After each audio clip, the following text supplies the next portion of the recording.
You know, when it comes to fishing Devil's Lake in particular, you know, deep perch, a lot of times we might be in, say, 40 feet or deeper when we're fishing for perch. I'll show you a couple of tricks here.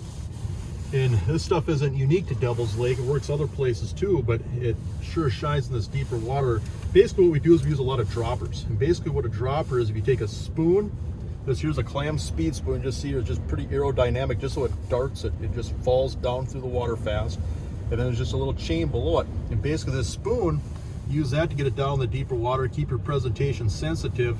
And then that chain dropper just makes a presentation really delicate. And what happens, these fish can come up, they might be attracted by that flash of the spoon, but a lot of times these fish aren't overly aggressive, and they'll come in, they'll just hit that little jig in the bottom of that chain, and that chain just really gives it a little delicate action.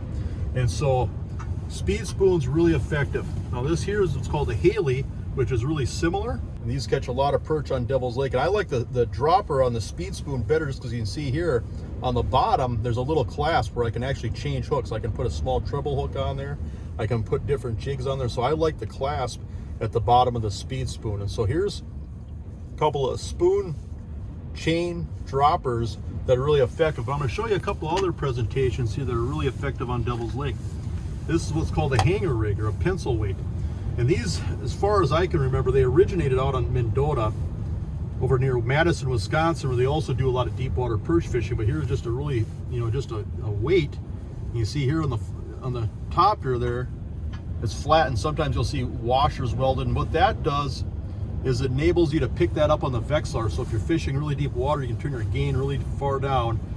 This will make a really good return, so that way you get a return up here, then you keep this bottom end clean so you can see a fish come through, especially when they're on the bottom. So this is a dropper weight. I've just got a monofilament leader. Usually what I like to do is use like an 8-pound or a 6-pound monofilament leader. You don't have to worry about going really light. A lot of times I like to tie a loop knot just so that jig hangs horizontal. But with this type of a setup here, what happens when you jig this up and down, the jig doesn't go up and down. The jig will kind of swing back and forth. So instead of that jig going up and down, what it actually does underwater in that deep water is it just kind of does this. You get a little bit of a horizontal movement with it. And so that's really effective. I've got one more here. This is just a smaller version here. And sometimes people make these out of welding rods. They make them out of clothes hangers. There's just a weight to drop these really small jigs down into deep water.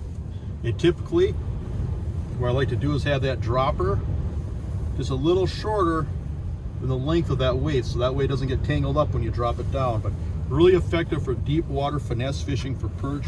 Works for a lot of different species, but these deep perch is kind of where it originated, but you can use it for bluegills, crappies, and these weights will fall down to the bottom like a dart. I mean, you think tungsten is fast? Try a dropper weight.